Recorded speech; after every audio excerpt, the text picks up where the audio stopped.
Types of investment. 1. Stocks. These are shares of ownership in a publicly traded company. When you buy a stock, you become a shareholder and are entitled to a portion of the company's profits, as well as a say in certain corporate decisions through voting rights. Stocks can provide strong returns over the long term, but they also come with higher risk. Investing in stocks is among the investments that generate passive income. There are two types of income: passive income and active income. Passive income is the income generated with minimal or no effort at all, for example, investing in stocks or rental properties. The only thing you need to do is to buy stocks and wait. After a certain period of time, the value may increase or decrease. Once the price increases, say by a factor of 10, your investments also increase by a factor of 10. Active income, on the other hand, is the income generated by actively engaging in the process of generating the income, for example being an employee. Apart from the increase, the company gives dividends on an annual basis. It's hard to find a billionaire who does not invest in stocks. 1. Bonds. These are debt securities issued by companies or governments. When you buy a bond, you are essentially loaning money to the issuer in exchange for regular interest payments and the return of the principal at maturity. Bonds are generally considered to be less risky than stocks, but they also tend to provide lower returns. Investing in bonds can generate huge profits if the investor has the necessary knowledge on how bonds work. The investor needs to be aware about how the important derivatives in the market moves and not necessarily the price.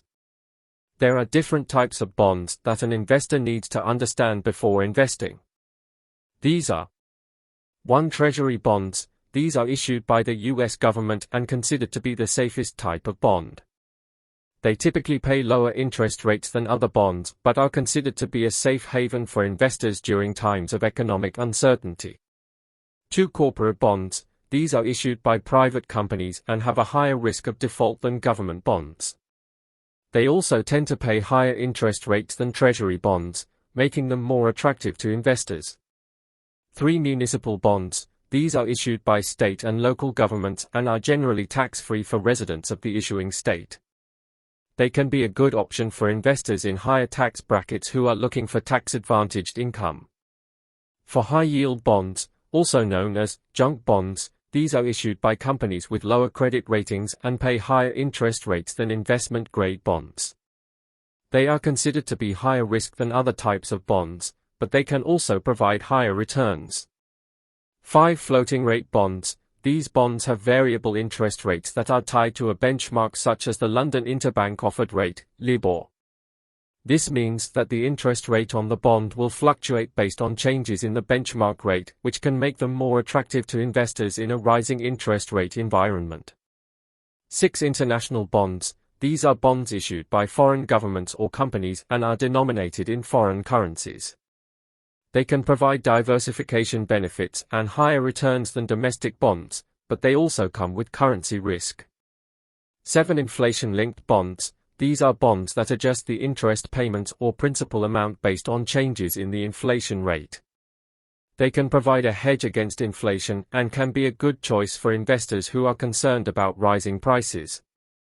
It's important to note that all bonds carry some level of risk and that bond prices can move inversely to interest rates.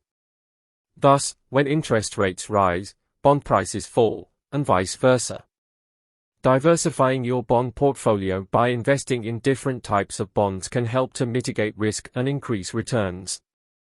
2. Mutual funds. These are investment vehicles that pool money from many investors to buy a diversified portfolio of stocks, bonds, or other securities. Mutual funds are managed by professional portfolio managers, who aim to provide higher returns than you could achieve by investing in individual securities on your own.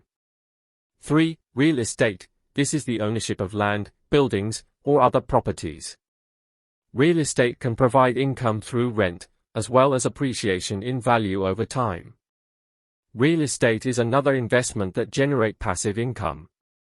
This income is earned by employing little or no effort. Once constructed, the rental properties will generate income for your entire life and for generations to come, enabling you to retire early. 4. Commodities. These are physical goods such as gold, oil, or wheat. Commodities can be traded on financial markets, and they can provide a hedge against inflation and currency fluctuations. However, commodities can also be affected by natural disasters and other unpredictable events. 5. Cryptocurrency. These are digital assets that use cryptography for security. Bitcoin is the most popular cryptocurrency. Cryptocurrency can be very profitable and can generate huge profits. 6. Alternatives investments. These are investment options that are not conventional, such as hedge funds, venture capital, and private equity funds. These investments are usually only available to accredited investors and can provide high returns but also come with high risk. It's important to note that all investments come with some level of risk and returns are never guaranteed. A diversified portfolio of investments is usually considered to be the best strategy for managing risk and maximizing returns over the long term.